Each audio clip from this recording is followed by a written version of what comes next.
decíamos recién, bueno, vamos a hablar de economía, de qué está ocurriendo, cuál es el panorama económico, cómo hay que entender lo que está pasando, ¿no? Una actividad económica en una fuerte recesión, con caída en los principales indicadores de la economía, pero por otro lado, algunos aspectos que pueden considerarse positivos, como la caída del riesgo país, el dólar quieto.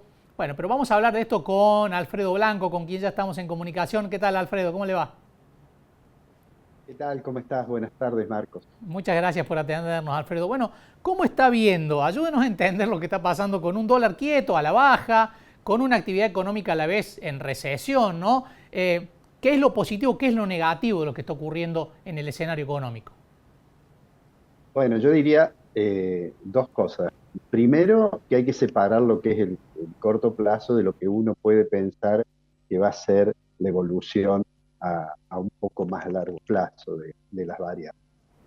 Ahora, yendo a las variables en sí, en alguna oportunidad hablamos de que el objetivo primordial del gobierno, y yo diría, haciendo una buena lectura de cuál era la demanda de la sociedad, era bajar la tasa de inflación. Más allá de lo discursivo de lo que el presidente a veces dice, lo concreto es que puso en marcha un programa bastante ortodoxo, de los cuales ha habido en Argentina, pero con un ajuste fiscal mucho más severo del que hemos tenido en el pasado.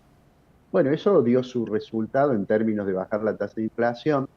Vamos a conocer esta semana seguramente un índice de una variación del índice de precios al consumidor correspondiente al mes de septiembre, que probablemente esté abajo del 4%, que de todos modos es una tasa muy alta, pero que el gobierno obviamente lo tiene que presentar a eso como un éxito. Pero bueno, el costo de eso, como ha ocurrido en otras oportunidades en la Argentina, es una contracción económica fuerte. Este año vamos a tener seguramente una caída en el Producto Interno Bruto de Argentina, que va a estar seguramente en torno al 4% con relación al interior. Digamos, el gobierno apostó a que iba a haber una recuperación. De hecho, los funcionarios del gobierno dicen que la recuperación comenzó. Ahora, si uno mira los números, digamos, no las opiniones, los números, está claro que el nivel de actividad sigue estando, digamos, con un proceso de contracción económica. En algunos sectores se puede visualizar una ligera recuperación, pero no hay nada que haga pensar que eso se va a consolidar. Esto digo del lado de la economía real, del lado de lo monetario y de lo financiero. Bueno, el gobierno hizo algo recomendado por la ortodoxia, digamos, que es tratar de controlar la cantidad de dinero y además tratar de anclar el tipo de cambio. Como lo hizo diciendo, anunciando la devaluación, el crawling peg del 2%, y a su vez, a partir de mayo, junio, digamos, el gobierno comenzó yo diría, a dejar un poquito de lado el objetivo de recomponer las reservas internacionales del Banco Central para intervenir de alguna manera en los dólares financieros, en su momento primero permitiendo que una parte de las exportaciones, el 20%, se liquidara en el mercado financiero, es decir, se liquidara contado con liquidación, y por otra parte, es eso que, digamos, tiende a mantener el tipo de cambio, obviamente incide en todo el mercado cambiario. Ahora, la pregunta relevante es, bueno, esto ocurre en el corto plazo. Yo creo que la última vez que hablamos dijimos que no había que pensar que algunos pronósticos sobre inestabilidad cambiaria en el corto plazo se iban a cumplir. Ahora, lo que está claro es que si la inflación es 3%, digamos, por decir una tasa aún más baja que la que vamos a conocer esta semana, y la devaluación es 2%, bueno, está claro que en algún momento el tipo de cambio tiene un nivel de atraso que empieza a generar expectativas muy negativas para el mercado cambiario, Claro. ¿no? Eso me parece inevitable porque ya ocurrió en la Argentina en el pasado. ¿Puede impactar, Alfredo, en el nivel de las exportaciones argentinas y por lo tanto en el ingreso de dólares si se continúa con esta política cambiaria? Y hay un momento en que eso ocurre, además la idea de abrir un poco más la economía para generar más competencia interna, y cuando el tipo de cambio se atrasa, se transforma en un problema para la producción local.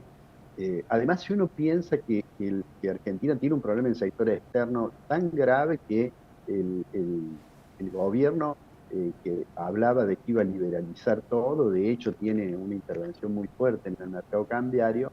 Si uno mira el año que viene y al margen de los supuestos que se han hecho para el presupuesto, por más que uno piense que Argentina pudiera exportar, digamos, 100.000 millones de dólares, importar, digamos, 80.000 millones de dólares, como los 100.000 millones hay un 20% que se va, digamos que no va a ir a la reserva, que se va a operar en el contado con liquidación, si es que se mantiene esto que le llamamos el blend, lo que va a ocurrir es que entonces las reservas no se van a recuperar, porque van a entrar 80.000 millones, refiero a la reserva de central, y van a salir 80.000 millones para pagar importaciones. Además, Argentina el año que viene tiene compromisos internacionales que harían aconsejable que el gobierno fuera muy prudente a la hora de hacer las estimaciones de cómo va a pagar la deuda del año que viene.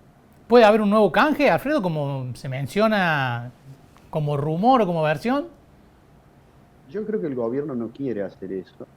Es más, lo que creo que debería en algún momento plantearse, yo diría más temprano que tarde, es que la fragilidad del sector externo hace necesario buscar, digamos, algún acuerdo o con un organismo de crédito multilateral, como puede ser el Fondo Monetario, que siempre va a estar dispuesto a hacerlo porque ya tiene, digamos, 44.000 millones hundidos en la Argentina, o sea, o en otro organismo, ¿no?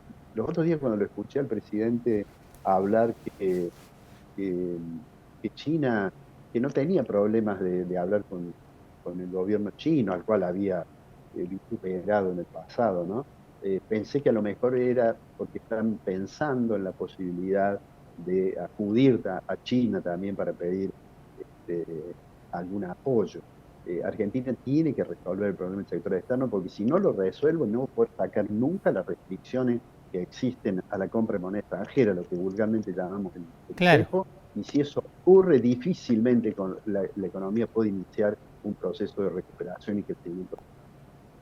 Alfredo, todo el mundo coincide, bueno, que era necesario acomodar los números, no seguir con los niveles de déficit que hacía, pero está muy en discusión la tipología, la configuración de ese ajuste, ¿no? Bueno, que ha generado impacto en las jubilaciones, ahora impacto en los presupuestos universitarios. ¿Había otra forma de configurar ese ajuste? Yo creo que sí, yo creo que hay acuerdo en que tiene que haber, digamos, el Estado tiene que ser prudente fiscalmente, tiene que ser prudente también en lo monetario. El gobierno anterior dejó una situación de desborde fiscal y monetario realmente que nos iba a llevar a una situación muy complicada, pero este ajuste que se logró mucho más rápido de lo que la mayoría de las personas creían, eh, bueno, uno mira en realidad cuál es la explicación de la contracción del gasto y se encuentra con que un tercio de esa contracción se debe a la caída en términos reales de jubilación y pensión, de manera tal que se hace complicado pensar que se pueda sostener para siempre eso. El segundo ítem, digamos, que explica es la suspensión o la paralización o la anulación de todas las partidas destinadas a obras públicas, de prácticamente todas las Claro. partidas destinadas a obras públicas. Entonces no parecería ser un método muy aconsejable para reducir el gasto, más allá de que todo el mundo acuerde que estaba bien tratar de caminar hacia el equilibrio fiscal. Se hizo de una manera, bueno, el presidente lo dijo, el presidente hay algunas cosas de las que dice que después no las repite, como era aquella idea de cerrar el Banco Central, etcétera, o bajar impuestos, bueno, eso no. Pero sí dijo que iba a usar una motosierra. Realmente es lo que hizo, y bueno, esto también es lo que explica que la caída del poder de compra, de los salarios y de las jubilaciones, etcétera, explican también que la economía haya entrado en esa fase de contracción. Alfredo, muchísimas gracias, como siempre, por estos minutos con nosotros. Muchísimas gracias a ustedes, Marco. Un abrazo. Ha sido un gusto. Alfredo Branco, economista, es decano de la Facultad de Ciencias Económicas de la Universidad de Córdoba.